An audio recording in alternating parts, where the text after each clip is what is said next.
একজন গৃহিণীর সকালের ঘুম ভাঙে ব্যস্ততম সময়ের মধ্যে দিয়ে, আর রাতের ঘুম আসে ব্যস্ততম সময়ের মধ্যে দিয়ে। আসসালামু আলাইকুম everyone, welcome back to my channel.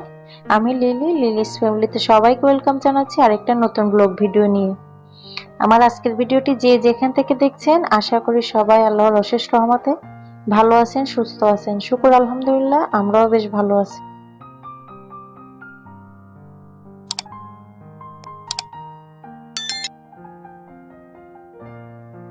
আজকের ভিডিওটি আমি সম্পূর্ণ সকাল 10টার পর থেকে 12টা বা 12:30টার মধ্যে যে কাজগুলো করে থাকি সেই সব কাজগুলো নিয়ে সাজানোর চেষ্টা করছি। আশা করি আপনাদের কাছে অনেক বেশি ভালো লাগবে। ভালো লাগলে ভিডিওটিতে ছোট্ট একটা লাইক দিয়ে তারপরে কন্টিনিউ করবেন। আর আপনি যদি আমার চ্যানেলে নতুন হয়ে থাকেন তাহলে আমার চ্যানেলটা সাবস্ক্রাইব করে নেবেন এবং আমার পরিবারের পাশে থেকে যাবেন। আপনি যদি অলরেডি এই কাজটা করে দিয়ে থাকেন তাহলে আপনাকে জানাই অসংখ্য ধন্যবাদ। এই যে সকালে বাচ্চাদেরকে হালকা আর ভারী যে খাবারটা দিই 10টার পরে, সেই খাবারটা খাওয়ানোর পরেই হচ্ছে এই যে গুছানো গাছানোর কাজটা করে নিচ্ছি। এর আগে কিন্তু সকাল অফ ক্যামেরায় কিছু রান্না বান্নাও সেরে নিছি। আজকে যেহেতু কাজের চাপটা একটু বেশি, তো সেই জন্য হচ্ছে অফ ক্যামেরায় কিছু রান্না করে নিছি আগে। এরপর হচ্ছে গুছানোর কাজে চলে আসছি। তো এদিকে হচ্ছে ড্রেসিং টেবিলটা খুবই ছোট আমার, তো সামান্য জায়গায় বসানো। তো সেই ড্রেসিং টেবিলটার পিছনে হচ্ছে অনেকগুলো ময়লা বা ঝুল এগুলো জমে গেছিল, সেগুলাই ছেড়ে পরিষ্কার করে নিছি। আর উপরের দিকটাও আমি সবসময় চেষ্টা করি প্রতিদিনই বা একদিন পর পর যখনই ঝাড়ু দিই তো উপরের দিকে তাকাই, যদি ঝুল দেখি তখন হচ্ছে সেই মুহূর্তে ওই ঝুলগুলো নিয়ে ফেলার চেষ্টা করি। এতে করে আমার উপরে যে ঝাড়াঝাড়ির কাজটা এটা কিন্তু খুব তেমন একটা করতে হয় না বা ঝামেলা হয় না, সবসময় ক্লিন থাকে। তো আমি হচ্ছে আজকে উপরে যে হালকা ঝুলগুলো আছে এগুলোও নিব, আর হচ্ছে গিয়ে সাথে রুমটা পরিষ্কার করে নিলাম। এই যে ছোট ছোট জিনিসগুলোর পিছনে কিন্তু অনেক সময় অনেক ধুলোবালি গিয়ে আটকে জমা বেঁধে বা ময়লা আবর্জনার সৃষ্টি হয়। এখানে কিন্তু দেখবেন এই ধরনের অনেকদিন থাকলে কিন্তু দেখা যায় যে এই তেলাপোকা বাসা বাঁধে। তো আমি মাঝে মধ্যে যেটা করি সেটা হচ্ছে জিনিসগুলা লেড়ে চেড়ে একটু পরিষ্কার করে নিই। এতে করে ধুলোবালিও কম থাকে আর তেলাপোকা বা পোকামাকড়ের যে বাসা বাঁধার জায়গাটা সেটাও আর সৃষ্টি হয় না। তো এগুলো শেষ করে চলে আসছি কিচেনে। এই যে বললাম সকালে আমি কিছু রান্না করে নিছি, তো সেগুলো সরে রাখলাম। রেখে হচ্ছে গিয়ে এই চুলাটা ক্লিন করে নিব। তো এটা হচ্ছে আমি রেগুলার হালকাভাবে মুছে পরিষ্কার করে নিই। তবে এই যে কোনা কানায় মানে চিবা চাবায় যে জায়গাগুলো থাকে এগুলা কিন্তু রেগুলারলি হয় না।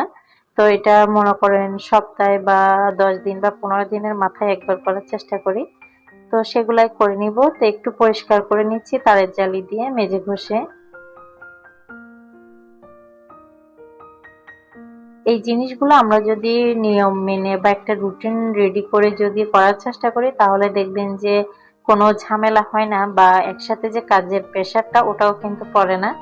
তো আমি যেটা করি সেটা হচ্ছে যেদিন একটু রান্না বান্নার প্রেশারটা কম থাকে বা একটু কম করলে হয়ে যাবে সেদিন হচ্ছে এই ধরনের কাজগুলা করার চেষ্টা করি।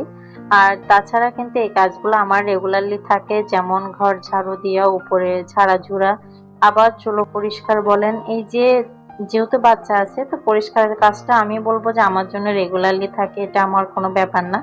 তারপরে আজকে একটু দুই একটা কাজ বাড়তি আছে যার কারণে হচ্ছে গিয়ে একটু বেশি বললাম। এই যে চুলোর নিচটা দেখতেছেন এটা কিন্তু আমি রেগুলার পরিষ্কার করি না, তবে আজকে করে নিচ্ছি যেহেতু আমার অন্যান্য কাজ একটু কম আছে।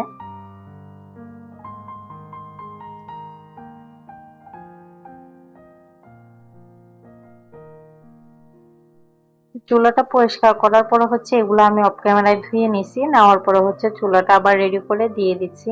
এই যে আশেপাশে তেলের ছিটা বা চেটচিটে ভাব একটা চলে আসে রান্নার ঘরে, মানে চুলার আশেপাশে যে রান্নার সময় যে তেলের ছিটা পড়ে এগুলো কিন্তু দেখবেন যে একটা তেল চিটচিটে ভাব চলে আসে। তো এগুলো যদি আমরা মাঝে মধ্যে পরিষ্কার না করি বা সপ্তাহে একদিন যদি না করি দেখবেন যে একসময় এটা মোটা একটা আস্তরে পরিণত হয়। তো যদি আমরা এভাবে পরিষ্কার করে নিই, অল্প থাকতে যদি আপনি হালকাভাবে মুছে ফেলেন দেখবেন যে মোটা যে আস্তরটা বা যে বেশি ঘষা মাজার কাজটা এটা কিন্তু আপনার একদমই হবে না, সিম্পলি করে নিতে পারবেন। আর এই যে বেসিনটা দেখতেছেন এই বেসিনটা আমি কি বলবো, এটাকে এত ঘষা মাজা করলাম তবে এটার এই যে দাগগুলা এগুলো আমি কোনোভাবেই ক্লিন করতে পারলাম না। এখানে কিন্তু দুই একবার আমি হারপিক দিয়েও ঘষা মাজা করে দিচ্ছি, তবে কি বলবো, যে লাউ সেই কদু। তো এমন অবস্থার মধ্যে হচ্ছে কি বেসিনটা আমার নিজের কাছেও অনেক সময় বিরক্তিকর বা দেখতে খারাপ লাগে। তো কি করব, ভাড়া বাসায় এগুলো তো অভ্যাস করেই নিতে হবে যেহেতু। কিন্তু দেখবেন যে যে কোনো জায়গায় প্রত্যেকটা জিনিস কিন্তু আপনি পারফেক্টলি পাবেন না, যে কোনো একটা সমস্যা থেকেই থাকে। তো যেহেতু ভাড়া বাসায় থাকি এগুলো আসলে ম্যানেজ করে বা অ্যাডজাস্ট করে চলতে হবে। এই যে সকালে রুটি খাওয়ার জন্য কিছু আলু ভাজি করে নিয়েছিলাম, তো একটু বেশি করে নিছি। আর পাশে হচ্ছে আরেকটা ছোট আলুর সবজি আছে, আর হচ্ছে খাওয়ার সময় ডিম ভাজি করে নিব। সেই জন্য হচ্ছে আজকে রান্না বান্নাটা হালকা বললাম। তো এই যে ময়লা ফেলার যে বেলচাটা, সেটাও কিন্তু আমরা রেগুলারলি পরিষ্কার করি না, এটা আমি কিন্তু মাঝে মধ্যেই করি, যখন দেখি একটু বেশি ময়লা হয়ে গেছে তখন পরিষ্কার করে নিই। তো আমার মতো যাদের বাসায় ছোট ছোট বাচ্চা আছে তাদের বাসায় কিন্তু ময়লা আবর্জনা বা নোংরাটা একটু বেশি হয়, আর এই ধরনের কাজটাও একটু বেশি থাকে।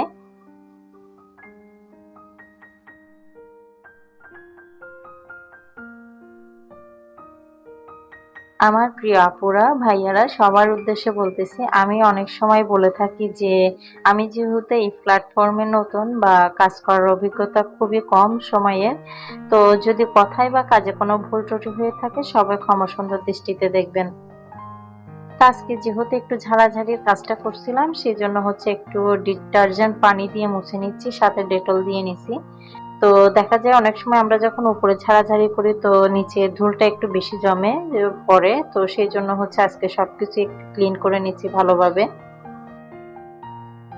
এই যে সুপার যে হাতুড়িগুলা এগুলা কিন্তু আমার রেগুলার কাজ, কারণ এই সুপার হাতুড়িগুলাতে দেখা যায় যে প্রত্যেকদিন যখন আমি ঘর মুছি তো তখন হচ্ছে মুছতে হয়, কারণ এগুলাতে এত ধুলাবালি পড়ে কি বলবো। আর সোফা ঝাড়া দেওয়ার মানে যখন বাড়ি দিয়ে পরিষ্কার করি তখন তো আরো নাস্তানাবাদ অবস্থা হয়।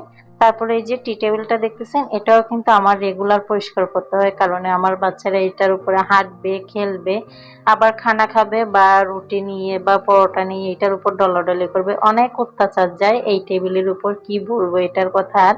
তো যাই হোক, ওদিকে ঘর সংসারের কাজ শেষ করে তারপরে হচ্ছে এই যে 3টা মুরগি আছে এইগুলারও আমার যত্ন নিতে হয়। তো এই যে রুমটা ক্লিন করে দিচ্ছি, আর এগুলাকেও আজকে একটু গোসল করাই দিব, কারণ বাহিরে যেহেতু বেশ কয়েকদিন ধরে একটু ভ্যাপসা গরম, 2-1 দিন হালকা বৃষ্টি হচ্ছে তারপরে কিন্তু এক ধরনের একটা ভ্যাপসা গরম রয়ে গেছে, সেজন্য ওদেরকে একটু গোসল করাই দিলাম। এরপরে হচ্ছে বাচ্চাদেরকে গোসল করাই দিছি আমি, তারপর হচ্ছে গিয়ে এই যে আমার আরো ধোয়াপালা কাজ রয়ে গেছে এগুলা সেরে নিব। বাচ্চাদের কাজ কপ ক্যামেরাতে গোসলটা করাই দিছি, কারণ দেখা যায় যে একদিনও ওরা যেহেতু ছোট বাচ্চা ধুলোবালি নিয়ে বা ময়লা নিয়ে সব সময় ঘাটাঘাটি করে বা খেলাধুলা করে, যেহেতু উপরে বাসা তারপরেও ধুলোবালি বলতে কিন্তু কম আসে না, জানালা বা বিভিন্ন স্থান থেকে দেখবেন যে আমরা যারা 4তলা 5তলায় থাকি তারপরেও কিন্তু প্রচুর পরিমাণে ধুলাবালি চলে আসে বাসায়। তো সেই জন্য হচ্ছে ওদেরকে রেগুলার একটু সাবান দিয়ে তারপরে হচ্ছে গোসল করাই দিই, তাতে করে আমারও মনে হয় যে ওরাও ফ্রেশ থাকে বা পরিষ্কার থাকে। তো এই যে গাড়িটা বাসায় যেহেতু ধুলোবালি থাকে বা বিভিন্ন সময় বিভিন্ন জিনিস নিচে ফেলা হয়, তো দেখা যায় বাচ্চারা তো যখন তখন গাড়ি চালায়, এই গাড়িটাও আমার হচ্ছে গিয়ে সপ্তাহে একবার না হলে 10 দিনে একবার আমি এভাবে ডলে পরিষ্কার করে ধুই। কারণ এই যে চাকাগুলো থাকে এই চাকাগুলোর নিচে কিন্তু প্রচুর পরিমাণের মানে যে জিনিসগুলো আমরা নিচে ফেলি বা বাচ্চারা নিচে ফেলে, তো গাড়ি যখন চালায় এগুলো হচ্ছে চাকার নিচে লেগে তারপর একটা মোটা আস্তরের সৃষ্টি হয় ময়লার। তো ওটা দেখা যায় কখনো যদি আপনি ঘরে পানি ফেলছেন আর ওখানের উপর দিয়ে যদি এই গাড়িটা চালানো হয় তখন ওই চাকার ময়লাগুলা কিন্তু আপনার ফ্লোরে হয়ে যাবে, তো সেই জন্য আমি চেষ্টা করি এটাও ক্লিন রাখার। এরপরে এই যে বাচ্চাদের কিছু কাপড় আপনাদের ভাইয়ার কাপড় ছিল এগুলা হচ্ছে ধুয়ে পরিষ্কার করে নিচ্ছি। আমার আজকের ভিডিওটা একটু বড় হয়ে গেছে বা রেগুলার যে কাজগুলা হয় সেগুলা দেখাতে গিয়ে, তো আপনারা সবাই ক্ষমা সুন্দর দৃষ্টিতে দেখবেন। তো এই যে সবগুলা কাজ আমি 10:30টায় শুরু করছি আর এখনো হচ্ছে 12:30টা বাজে নাই, এর মধ্যেই হচ্ছে শেষ করছি, বাচ্চাদেরকে খাওয়ানো গোসল করানো সবকিছুই। তো আজকের ভিডিওটি এখানেই শেষ করব, সবাই ভালো থাকবেন সুস্থ থাকবেন, আসসালামু আলাইকুম, আল্লাহ হাফেজ।